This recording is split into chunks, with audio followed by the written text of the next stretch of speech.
And really, it's very difficult for recipients of information, or stewards of information, as I'll refer to them, really know what their role is in protecting that data. I think over time, information centricity is as much about being able to describe data autonomously, being able to have systems that know what data is when they're acting on it, as it is to be able to, to teach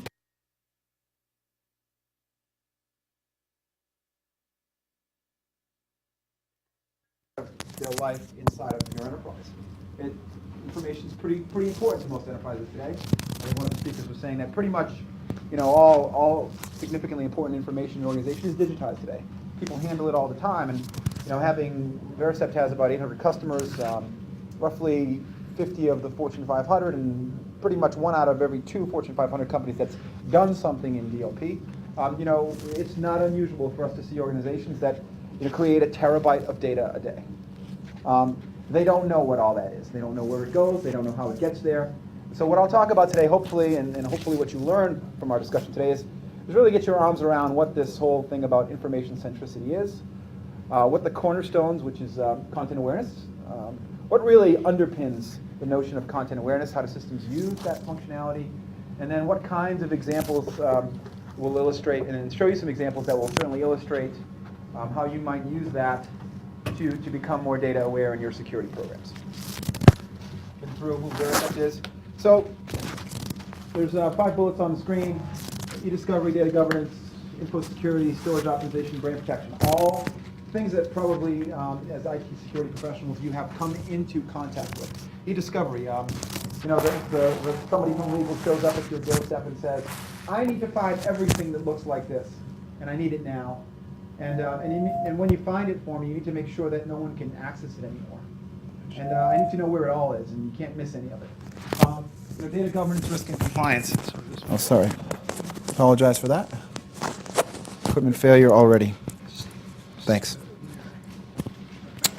I probably stepped on it.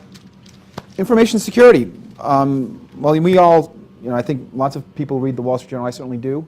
We see companies losing data all the time that's meaningful, impactful to their brand, their reputation.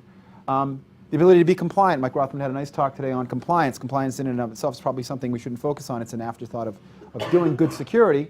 But sometimes we can't help but deal with it, and especially with things like how much it costs, for instance. To be compliant is very expensive. It means you have to know where, especially around compliance initiatives like PCI, where all that information is, so that you don't have to deal with making every server in your environment compliant. Are you sure that none of that data is on your PCs? It's really talking about, there are many drivers today that are driving people toward a deeper understanding of what their data is and where it is, so that they can make better decisions about how to secure it, but certainly how to manage it. What are some common applications? Well, certainly around some of the compliance initiatives, it's, hey, do I know when sensitive data is leaving my organization? Well, intrinsically, it's not always understood by the senders what exactly it is they're sending. And lots of times, business processes emerge, sort of maybe ad hoc business processes, that enable users to send information in a manner inconsistent with the way we should secure it, only because they're trying to do their jobs better. We find, for instance, in call centers, when our customers have call centers where they're leaking a lot of credit card data, a lot of the modality about how that data gets lost is the following. They're having a conversation with a customer. They say, please mail me some account information. The customer mails them their credit card number. When that information comes in, the credit card number is buried in the bottom because they think, well, you may need this to do something with my account. That call service representative emails that to 10 other people to have them help with that account. Well, there you go. A whole bunch of information gets lost. Someone downstream CCs the customer on that. Out goes a piece of credit card data. Never really entered into any of the formal credit card number repositories, but nonetheless, it left the building. How do you make processes aware to that? It's about content centricity. It's about being able to have security functions, communication paths that innately understand what information is moving on a transaction-by-transaction basis, so you can start to cover some of these use cases. And certainly PII, intellectual property, customer data, all of these things are areas where there's highly sensitive information that can be transacted easily by stewards of that information who have free access, full disk encryption. A lot of our customers say, well, isn't that data really protected? I have full disk encryption on that. Well, to be able to do your job, even if your computer's full disk encrypted, that person needs to be able to access that data. By virtue of him being able to access it, he probably needs to email it sometimes. He probably has full access to do whatever he wants with it. He can lose that data as easily as anyone else can. He may send it home to an account. It gets on a laptop. His kid puts, some file sharing program on there, and voila, you've got a piece of data that's out in the clear. Now, those kinds of accumulations, I could name probably 10 other examples that cause that exact phenomenon to happen, and before you know it, you've got a lot of data sitting someplace that's in harm's way. So really being able to understand those kinds of what I'd call unwarranted transactions as they happen, and the ability to limit the scope of where data moves is about content centricity, and we'll talk about how you can do that in very practical ways. And then hopefully I'll give you some insight into what the technologies do and how they do it. Enterprises today have a lot of challenges in being able to do some of the actions I described. Well, first of all, data is everywhere. I mean, if you took an inventory of where all your sensitive data is and you could do it effectively, you'd find that it morphs, it changes, it has a life cycle, and across its life cycle, it has countless opportunities to become a piece of some other data. So sensitive data merges with not sensitive data, which makes that sensitive data, and over time, you end up with a lot of sensitive stuff everywhere. It's generally opaque. If you were to talk to someone who has in one of your areas that works with maybe high-value intellectual property, they certainly could point you to a number of relevant documents that were on their laptop that they thought was important, probably because they're using it actively. And they could say, hey, this program is the one I'm working on. I'm creating the greatest new formulas for widget XYZ, or I'm describing the best new marketing plan for a new insurance program. And they can say, hey, I know where that is, and it's pretty sensitive, and I'm pretty careful with what I do with it, maybe. But they can't really remember all the sensitive stuff they built last year, the year before, what file share it's on. And they certainly didn't convey any information to the person who backs up that file share that that was really sensitive stuff, and that they should treat it a little bit differently and maybe encrypt it. So this whole morphology of data, and certainly the evolution of how it moves, can start from a simple premise of, I just needed to put it somewhere that I could, that was bigger than the place I had it, or that was organized in a different way. But that information is opaque. The value of that is generally opaque to other administrators of that data, which makes it very difficult to track and maintain over time. Owners and requirements change. There's life cycles to data, as we all know. Securing information through those transitions of life cycle and ownership is a difficult challenge. What if I CC 10 people in my organization with something I'm working on? Maybe some of them for different reasons. Maybe it's just informational. I want someone to take a look at this. Does the person who receives my data really know how valuable it was to me before I sent it to them? Probably not likely. Data stewardship is not something that you can transact. Data stewardship is based in responsibility, and usually only the owners or the creators of that information have a good assessment of what the stewardship requirements are for that piece of information.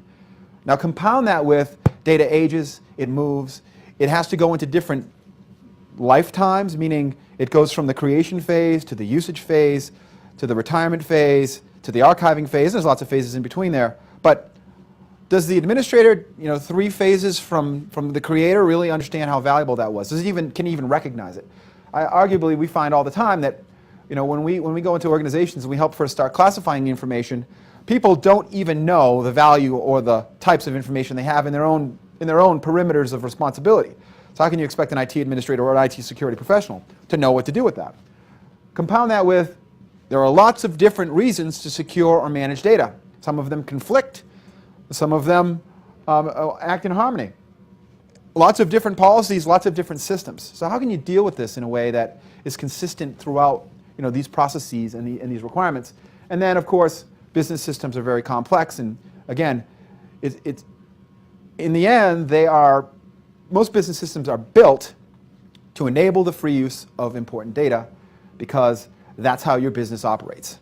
And again, all of the value, or a lot of the value in that information is your ability to use it, act with it, create business value from it.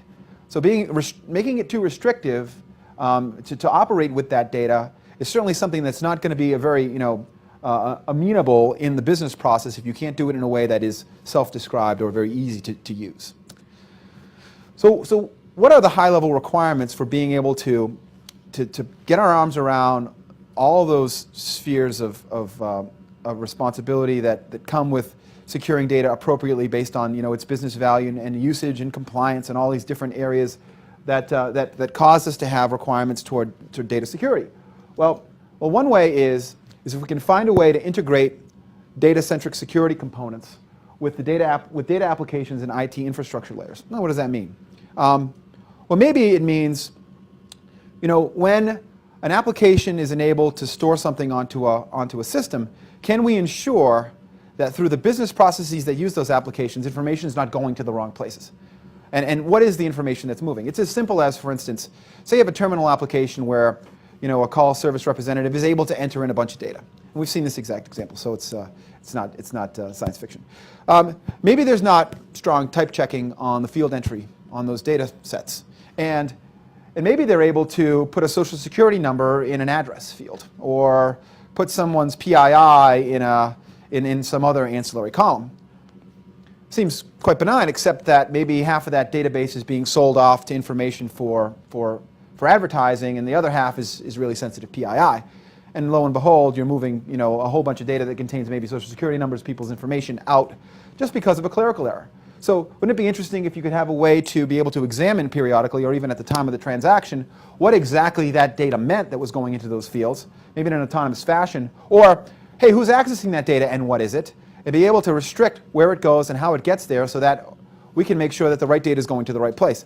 It requires knowledge that that data that's moving into that wrong field is actually something valuable. So we need to be able to integrate that kind of intelligence with our business systems, and I could go on and on.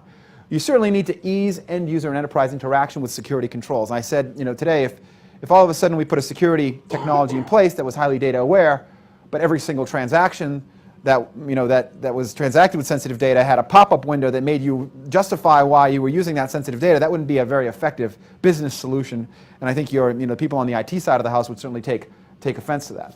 But what if we, coupled with programs to make people aware of what sensitive data is, allowed them to actually become part of the solution by being part of a workflow system that allowed them to actually instigate scans of their information perimeter to see, so they could take an inventory of what their sensitive data in, and perhaps move them through a process of being able to act on that periodically, so that they could at least understand what data was in harm's way and act on it appropriately. And we're seeing a lot of trends with this in our marketplace, where what we call self-service information-centric security is becoming a low total cost of ownership solution that invites users to learn about the sensitive data they have and trains them through showing them what they have in their possession and giving them options. For instance, I just emailed something out of the building.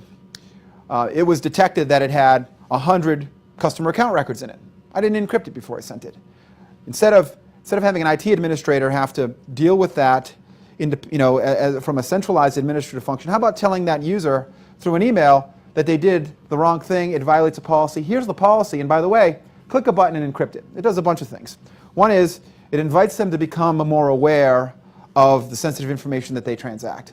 It lets them know that you care and that you know what's going on, and that there are mechanisms that help them do their job better. It also, in a sense, reiterates maybe training that you've given them about what's sensitive and what's not, and what's acceptable to do with that. We find very often that same person who's going to email a bunch of information in the clear through a channel that's not warranted also might have 10,000 sticky notes around their monitor that have customer account records all over them, right? Their security perimeter is sort of not really even cognizant that in the security perimeter they're not cognizant that they're dealing with something that's important.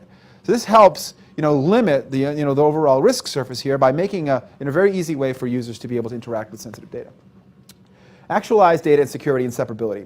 What does that mean? Well, in the end, a lot of the mechanisms I've described really require that information can be intrinsically understood as it transacts through your environment. That means that the security systems or the data protection mechanisms need to know what it is in the instance of the transaction. It means when I send an atomic piece of information in a channel from me to someone else over with certain applications, that I can at least recognize what that information is when it's being transacted and apply a policy specific to what that is in that context. Now that's, in the end, what you need to be able to do is make sure that data can be automatically described. That doesn't require, at least to some extent, a user to have to tell you what that data is. We find that even in secure information lifecycle management systems, where you require people to classify data, that the largest single lapse in that system's ability to function is that far too little of the sensitive information in your organization is actually classified appropriately. Really, only about 15% of most information is classified at all. And of that, a large majority of it might be wrong. So really, it can't be up to users to define what's sensitive, because very often they just don't know, or they don't think to do it. So really, we want to be able to automatically describe data. Application of compulsory security needs to be autonomic. It means that when I find a piece of sensitive data, the right security happens. Now, there are degrees of this, right? And there's, totally ludicrous where, you try to do this across every piece of data. But within a hierarchy, we can all maybe define what's valuable in maybe not 1,000 buckets, but a few buckets. And be able to understand that, hey, sending out 10,000 records of our customer data probably is something we want to keep an eye on, no matter what it's for. Even if it's just to recognize that we did it, if it's over the appropriate channels. Certainly sending it to a webmail account in a former Soviet bloc country might be something that should raise some awareness. Now that shows, these kinds of things are possible today, but we really want to be able to create policies that apply that autonomously. And it needs to be pervasive throughout the information lifecycle. So using these classifications, we need to make them sticky. We need to make them part of that data infrastructure, so that when we transition from one lifetime, one part of a piece of information's lifetime to another, we can really recognize the former or intrinsic value of that and make the right decisions. And it might simply be, when you take that kind of data and you put it on tape for backup, just encrypt the tape. But knowing, what kind of information is compulsory for encryption when it goes to tape is as important as maybe knowing which one shouldn't be, right? We could end up with all our tapes encrypted. We could end up with far too many tapes that say, confidential. Really, that's noise in the system we need to get out, and data awareness is really where we need to go with that. Data protection objectives, certainly when you think about protecting data uniquely on a transaction by transaction basis, certainly we need to be able to answer some of the questions that are in the problem column here. There are a lot of technologies out there that are helping to organizations secure some of these, but in the end, at the top of the stack, it really is nearly impossible to secure a piece of data effectively if you don't know what it is. Lots of tools today work on, encryption tools and whatnot work on, that's a folder, I'll encrypt that. That's a folder, I won't encrypt that. The problem is what's in the folder, and who put it there, and why is it there, and who can access it. These answers really only become answerable, if that's a term, when I know what it is. So we really need to get to the bottom of what it is so that we can apply other technologies that allow us to make sense of what is the relevant security profile for that particular piece of information. Then we can start to restrict access, monitor who uses it, protect it with encryption, make it shareable, and then control what applications can access it. So we've talked about technology, we've talked about some of the objectives, and part of this is getting you into some of the understanding of what exactly data centricity means from a how do we describe data in the scope of our systems.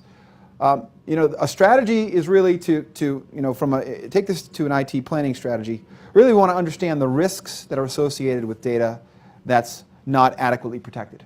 And that really, in some sense, comes down to being able to understand if sensitive data is in the right place in my organization. Is it, and this can be for many reasons. One is as simple as, I'm about to do a PCI compliance audit.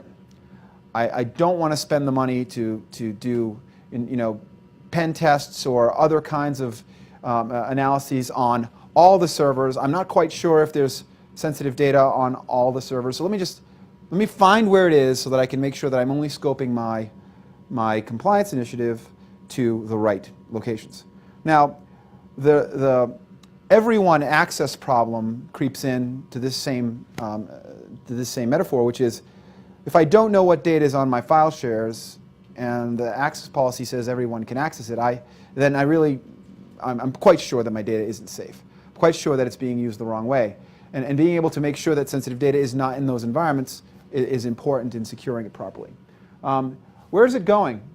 Who can access it? Being able to know where that goes across your organization. Business process engineering. it isn't very useful to understand conduits between organizations if you can't really tell what is traveling over those conduits.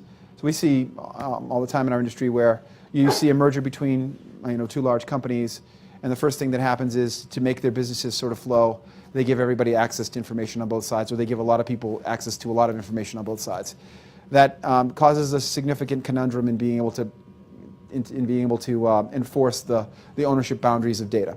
The other thing we see is that a lot of ad hoc, if not administered pipes go between the two organizations, or go between an organization and its customers, and it happens out of good business reasons. I think this morning in Mike Rothman's talk, one of the things he talked about was the scenario where you come into the office at 9 o'clock in the morning and someone from IT tells you that, by the way, we're rolling out a major new service and it's happening at 12:01, so if you really want to understand that, we should probably talk now. And use an IT security person really is left holding the bag on being able to secure that.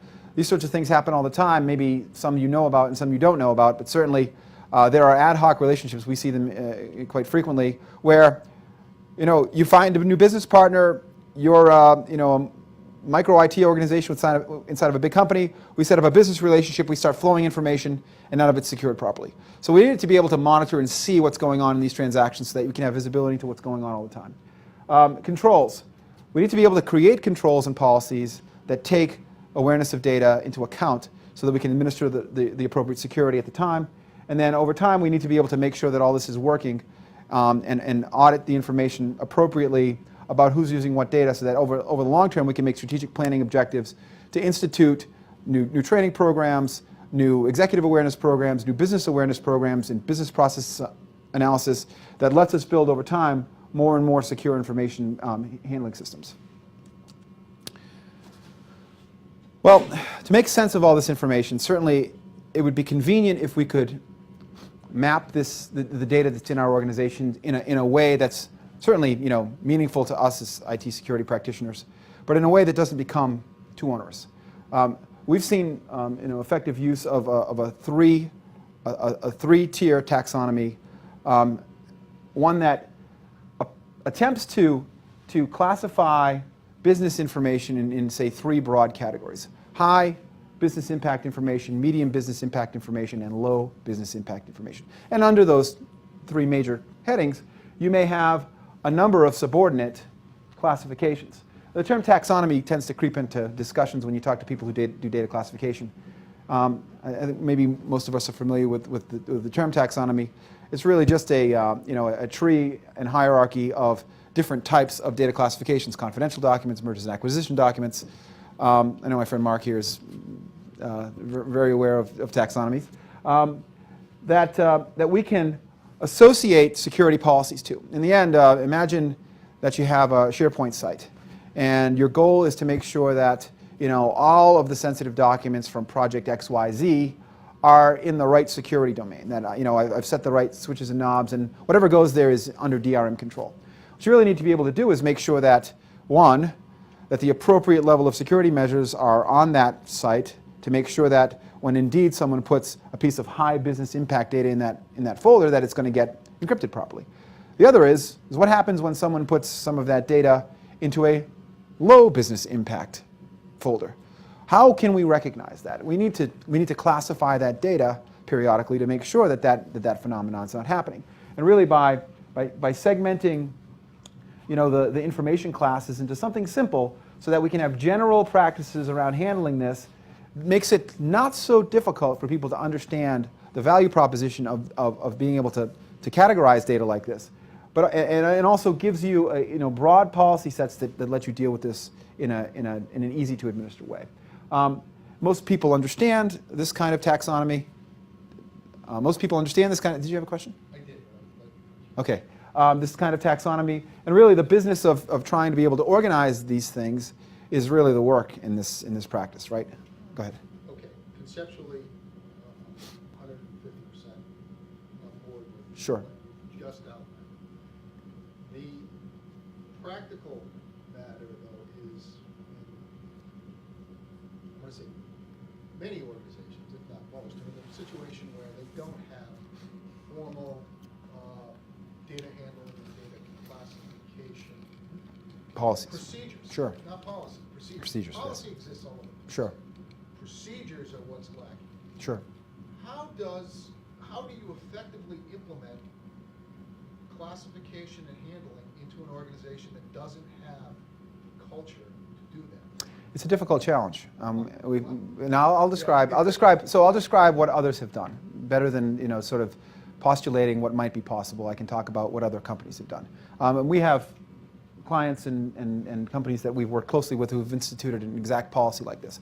First, they start out small, and the difficulties getting even to small are often big. One is where do we start, right? And what's valuable? Certainly, getting the entire organization, to understand the value system around data it can be a difficult one, especially if you loop in the legal people, right? But in some organizations, the business forces drive them toward understanding that this is necessary. For instance, if you're a military contractor or you build,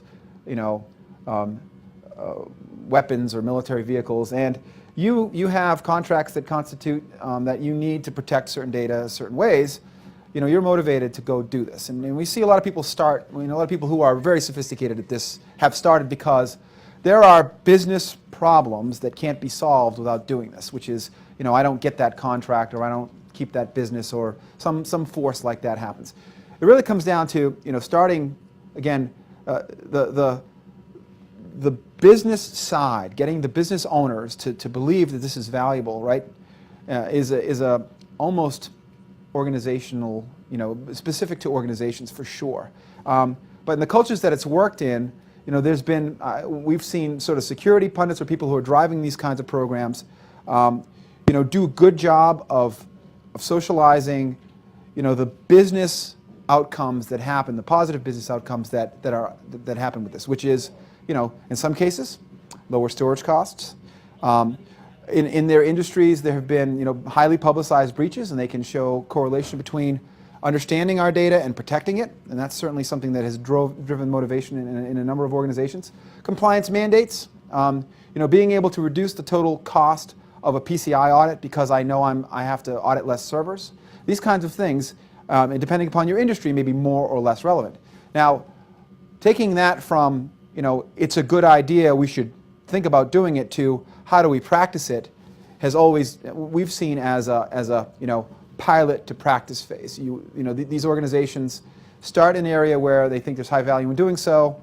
They build procedures. They work collaboratively with business owners and with internal organizations to craft policies and procedures that make sense for what they're trying to accomplish at that time, and institute them and see the results, and then tend to move on. It's never, in my experience at least, a drop the gavel and we shall across the organization.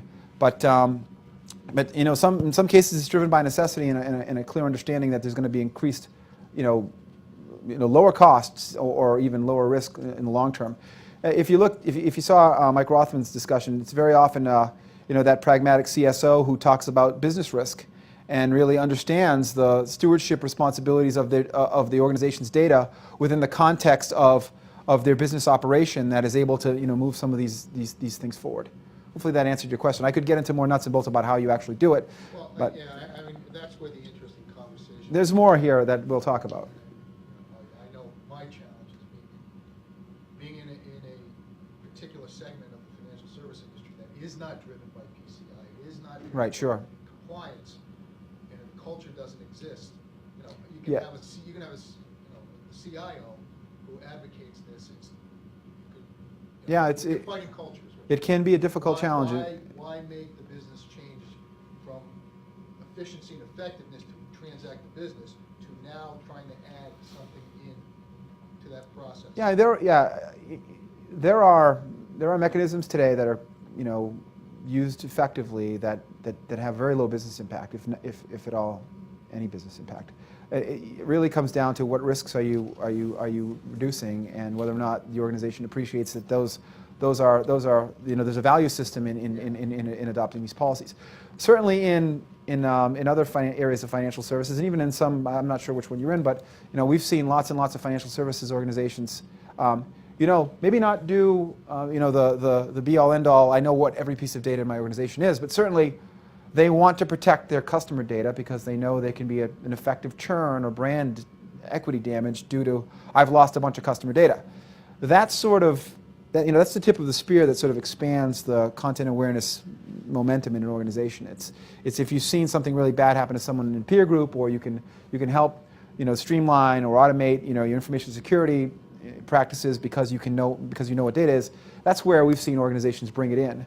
But this is still quite new, I'd say, in general. Most of the places that we encounter are greenfields, people just doing this for the first time. And I think it's sort of universally good, motherhood and apple pie, to say I should protect my data and I should know what it all is, right? Turning that into a practice where you can actually convey business value it can be a difficult challenge for certain organizations. You sometimes get the question, well, we've never done it before and it's never hurt us before, and then that's but there are lots of drivers, and we'll get to more. Yes, go ahead. I was just thinking, one is the cost of mailing every one of your customers to tell them you may not have, you may have lost that person. No. Identifiable information. Absolutely, and that's very tangible, especially under certain regulatory circumstances. California SB 1386, right? There are laws on the books in some states, and quite frankly, a lot of the compliance initiatives haven't had teeth. Most of them haven't, right? There haven't been a lot of very onerous compliance regulations that actually come down and cause pain to users. But if you're in the retail sector and you lose a bunch of people's credit cards, there's definitely a direct correlation between that and incidental spending in your store. People come in, pay cash, and buy exactly what they wanted before they walked in the door and don't buy anything else. Credit cards, offer that power, and it's a very, that hits your bottom line quickly. So I think that more than even the PCI, PCI telling you shouldn't do that is a very, driving factor in people wanting to make sure they're securing their information wisely. Hopefully I've addressed some of those questions. So how would you do it? What would you do? Well, in broad scope, the idea is that where data is created, over the conduits it's transacted, and where it rests, we're going to apply classification to be able to understand what that data is and how it's transacted. Now that can mean, that's a very broad statement. In a DLP system, it could be something as simple as when 10 credit cards leave the building, I encrypt it. Sort of a low business impact, maybe high value outcome, not onerous. I don't have to do it on every file share. I don't have to do it everywhere, but it's helping me not send customer data out unprotected, maybe to my partners or somewhere else. It might be, in the file share where I know that people are interacting around a brand new widget we're building. Can I make sure that the file, at least all the data that's important or seems important, goes in that file and that file is encrypted? That's the baby steps. In the long term, it's the ability to, as information gets created, funnel it into the right information security realm, and then be able to apply policies, and those policies are sort of very sticky to that data. That data, when it moves, the other systems around it know how to react. So if it's encrypted here, well, it might want to be encrypted when it goes here, or when it moves here. When it's encrypted here, maybe I want to encrypt it when it's on that desktop. Or maybe I want to make sure that DRM is associated with it and it only goes to people that I believe should be accessing that data. And in the end, it comes down to being able to know what that data is. If you poke around the industries of data classification or DLP and you start to get some insight, you'll notice that, again, data classification infrastructure is at the heart of those systems. They are striving to understand every piece of information that passes by them, whether they're at rest or in motion or in use. And you'll see a lot of technologies. This is a representation of a typical data classification stack that is meant to operate on structured and unstructured information. And typically, your motivations or goals in looking at those two different data types might be quite different. For e-discovery, maybe you want to know, hey, here's an email, and show me every document that's related to that email. That's one way you may want to look at a classified data. Another is you may want to say, hey, any piece of information that's in that database, when it leaves the company, it only can leave over email. It needs to be encrypted, and any other means of transaction is not valid. So you want to treat different kinds of data differently, and they certainly have very different requirements for how you analyze them and how you act on them. You move from the spectrum of data detection, which is, hey, here's a piece of information, find it every time it moves, to here's an information type, tell me when you see something like it. It's sort of the same as if I put a stack of 1,000 papers in front of you and said, in there's legal documents, contracts, there's employee records. You put them in 3 piles, sort of information classification at a topical level, not at an exact data level. And you'll see a lot of capabilities around being able to do exact data excerpts from a database, being able to take document samples. So I have a 10-page document. Tell me anytime you see a meaningful excerpt of that 10-page document and show me where that is. And being able to use regular expressions, and something called classification, which is more sophisticated in that it really does understand information equivalence. So if I had a document and 10 of us wrote a derivative work from that information, and we used similar features in that document, could I detect that those other 10 documents were actually somehow related in their information content to that source document? Then the ability to take all of that, lay it out in structures, categories, taxonomies, being able to then apply that to the business of putting data in buckets, and then making policies and actions that connect to that. And is all about how modern technologies approach seeing data. Now down below here, that data has to get into these systems somehow, and you'll find that vendors in this space or technologies that are prevalent have the ability to look at this stuff when it's on a file share or when it's on a repository or when it's in a database. They have a lot of access layers that let you funnel data toward this technology. You'll find that when thinking about these things, or if you get involved in thinking about classifying data, you're going to say, well, how do I know when all this works? And how do I know what success is in being able to classify information? Things like false positives, false negatives, precision, recall, accuracy, relevance, these terms, which I'll approach clarification on for you, are going to be the phrases you have to deal with and the concepts you have to understand when you go about trying to make sense of your data. The term precision, I think if anyone has worked with IDSs, the term false positives, false negatives, these things. In the data classification world, it's not much different. It is really, precision is technically, the intersection of the relevant documents versus the retrieved documents over the retrieved documents. Of all the documents that I brought back from my search, which of those did I care about? Really, what's the percentage of stuff I cared about to stuff that I really didn't care about? That's precision. And if it's a 1, then you've retrieved everything that's, everything you retrieved is interesting to you in that search. Recall is slightly different. It is the ratio of all the documents I cared about that I retrieved to all the documents that were out there that I should have cared about. It's really, if there's 100 codfish on the bottom of the ocean and I throw my net down there, how many of them did I bring back? This is the only species I really cared about, maybe, because I happen to like codfish. Now, the relevant things to think about when you look at performance of classification systems is, what job am I trying to accomplish? In e-discovery, for instance, it may be way more valuable to you to bring back everything than it is to bring back only things that are interesting. Meaning, ideally, you'd like to bring back everything that's interesting. But the problem is that the problem can't be scoped like that because it's difficult. Text classifiers have a generally difficult time being good at both precision and recall.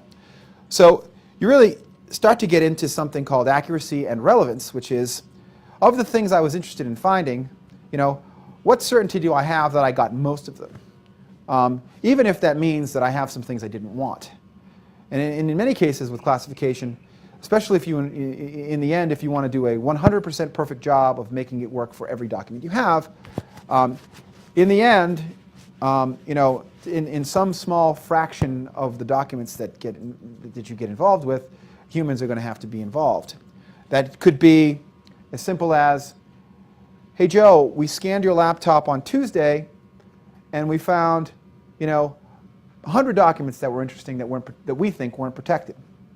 There's a probability that 92 of them are exactly what should be, and you probably should just automate the disposition of those. There are 5 documents you probably want to look at, and maybe you should think about what to do with those. It really comes down to modulating low false positives and low false negatives to affect the application that you're trying to accomplish.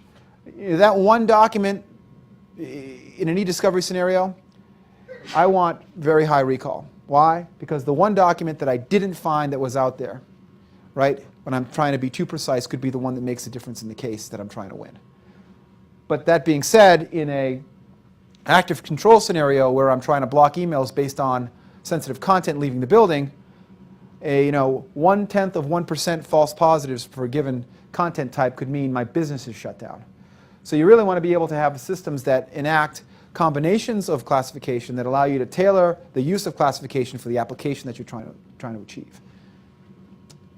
Check time. Getting down there. So what all do these classification technologies allow you? One is something called exact content match, is a very typical classification method. It's really the ability to excerpt something from a structured data repository and find it in an arbitrary context. So I take enough information about one row of a database to be a meaningful piece of PII, and I find it in an email that someone sent, and I'm 100% positive that I got it, that I know it exactly was that, because I'm exactly matching it. Prevailing technologies in this area can effectively, in practice today, functioning technology in the industry, literally fingerprint to this extent, 100 million record databases, and then find them in any communication leaving the perimeter of a network at line speed. So pretty mature technology today and works very well. Full and partial document match. This is the ability of a classifier to take an unstructured document and fingerprint segments of it in a way that you can detect major chunks of it. We call this quotations in the text classifier world. Quotations from another document in something else. So meaningful sets, meaning prevailing technologies today let you do things like window. I'll break this document up in 186 byte chunks, and I'll look for those in other documents. It's the cut and paste detection. Now, something to know about those two technologies is that exact data matching methodologies like fingerprinting, like content matching, really only can find what you've shown them. They have no idea. For instance, if I handed you a document and I said, here's our Form 10K that we're going to be filing with our earning results, or we're filing our earning results in 3 days. Don't tell anyone about this. Well, you could easily read that document, put it aside, and write from your experience in reading that, 3 simple, sentences that explain everything that's in that document, at least everything that's important in that document, without ever really using, having a meaningful excerpt from that document. What you did was you conveyed information, you didn't convey data. And really, these technologies are only good if you want to detect the conveyance of data that was previously known to the classifier. There's another type of classifier, and remember that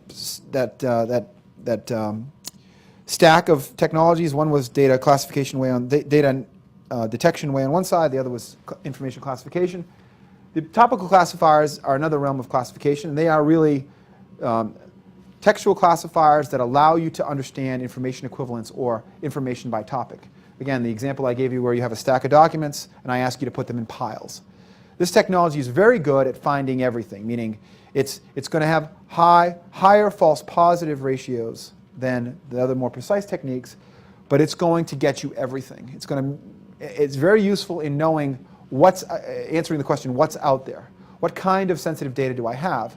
Once you use this technology to know what you have, then you can apply more exact data matching technologies to be able to then prevent them from going certain places. And it's the yin and yang of various classifier techniques that allow you to build profiles so that you can apply it effectively in your environment. Again, combining these kinds of classifiers give you the ability to modulate their effectiveness across the applications you want to prescribe to. So for instance, block all M&A documents. That could be a file matching implementation mailed from someone outside the legal department and based on some rules.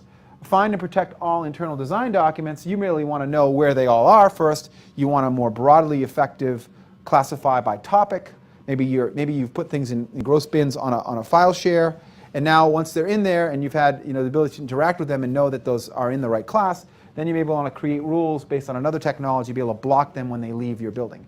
And many DLP systems are organized on these kinds of technologies. Certainly a lot of classification systems use the tenets that I've described here. So summarizing, we talked earlier about how to approach or what's involved with or what your objectives might be in embarking on a content-aware security infrastructure. Some of these things sound very complex. I think in practice, when deployed, in the right under the right frameworks of procedures, and certainly taken the objectives, the proper objectives into consideration, they're actually quite doable today, and the technologies work. To be effective, certainly there are again, 4 basic requirements that you want to be able to apply. One is policy. In any content-aware security solution, the ability to articulate content and context specifics. So Joe mails this content to this place over this conduit is a cornerstone of being able to express these policies and be able to make control objectives happen. Being able to detect content in all forms. So when you define what's sensitive, you need to make damn sure that you're able to detect it in many circumstances. So when someone puts it into a webmail, or when someone puts it into an email, but to a bad destination, you want to be able to find it and protect it in all circumstances. Remediation is key. Enterprise workflow and remediation are key in making these solutions practical. So if you could imagine, probably all of you or many of you have had experiences with IDSs, and the scenario where I turn it on and I'm overwhelmed with what I find, meaning the logs fill up and you've got to go in there and try to understand what really happened and that was important, and what really happened or what didn't happen that it said happened, and now you've got to build a culture around reviewing all this stuff and making sense of it. Really, in modern content-aware systems, and you need to strive to make workflow and remediation and the use of these classifier technologies ease the problem of information overload. And that means pushing decisions out to the people who own the information in some cases, making them part of the stewardship challenge, which is through training, through notifications, through integration with their environments, making them be part of the solution, so you don't have to have a team of administrators going through all of the violations that happen. And then, of course, being able to use high-level reporting and auditing so that you can know whether or not your security, whether the risk factors in your environment are getting better over time in a macroscopic way. Let's see. I have just a few examples. I'll go through them pretty quickly, and then we can get to some questions. So data in motion example. Really the ability to be able to monitor when confidential data is transacted, maybe being able to block that at the perimeter. Certainly content awareness is important. An employee attempts to download a piece of content. You detect that it's actually a risk associated with sensitive financial data. You can control it at the edge and then audit on where it went and have it be part of an executive report. Similar examples here for email, being able to do things like encrypt and remediate. All around content. So these are all things that are possible, conventionally possible to do. Technologies today exist that can do that. Being able to look at stored data across your organization and bin it, make sense of it, and then be able to move it to places where it's less secure, and then being able to also interact with data on endpoints so that when people take information home, they might not be able to take your sensitive data and share it on USB drives and others. And we see a lot of concern today with USB drives. That's it for my discussion. Any questions, comments? You can, if anybody's interested in getting this content, you can email me, or we'll probably put it up on our website or something. Yes? Question. In the long term, do you see in the DLP space, in the search space, do you think in the long term we could see DLP technologies being offered as a future extension to the enterprise search technologies, or are the general purpose search technologies and the types that you use, are they very different? In general, I see that full text index search has some principles that make it cumbersome in DLP like functionalities. And one is that just being able, in very often the search indexes are proportionally sized to the information that they're actually attempting to search. I do see in the long term DLP and enterprise search sort of I think DLP becomes something called data protection, in its evolution. And then enterprise search and other information-centric technologies become something called data governance, which is over time really the ability for you as security administrators and to some extent IT administrators to be able to know what and where their data is sort of ubiquitously and be able to search it and transact it more effectively. I think that the technologies that you see in these DLP kind of products are very complementary to classical enterprise search technologies. As a matter of fact, in our products we have full text index search features that augment our DLP capabilities. But I think in some cases they serve different objectives. For instance, these kinds of technologies I just described are extremely fast. And they're fast for data they've never seen before, meaning they can run at wire rate. Full text indexing generally has difficulties running at wire rate. We have deployments of our technology in places where there's multi-gigabit line rate on the network that we're acting on. So I think there are some technology challenges, but in general, they're moving toward a shared vision for data governance, which I think is a 3 to 5 year vision for some of this technology. Any other questions? You guys could all just make sure you fill out your evaluation forms. They're very helpful to us to figure out what topics we like and how to improve them and everything. So please do that. Thanks for your time. Appreciate it. Thanks, John. Listen.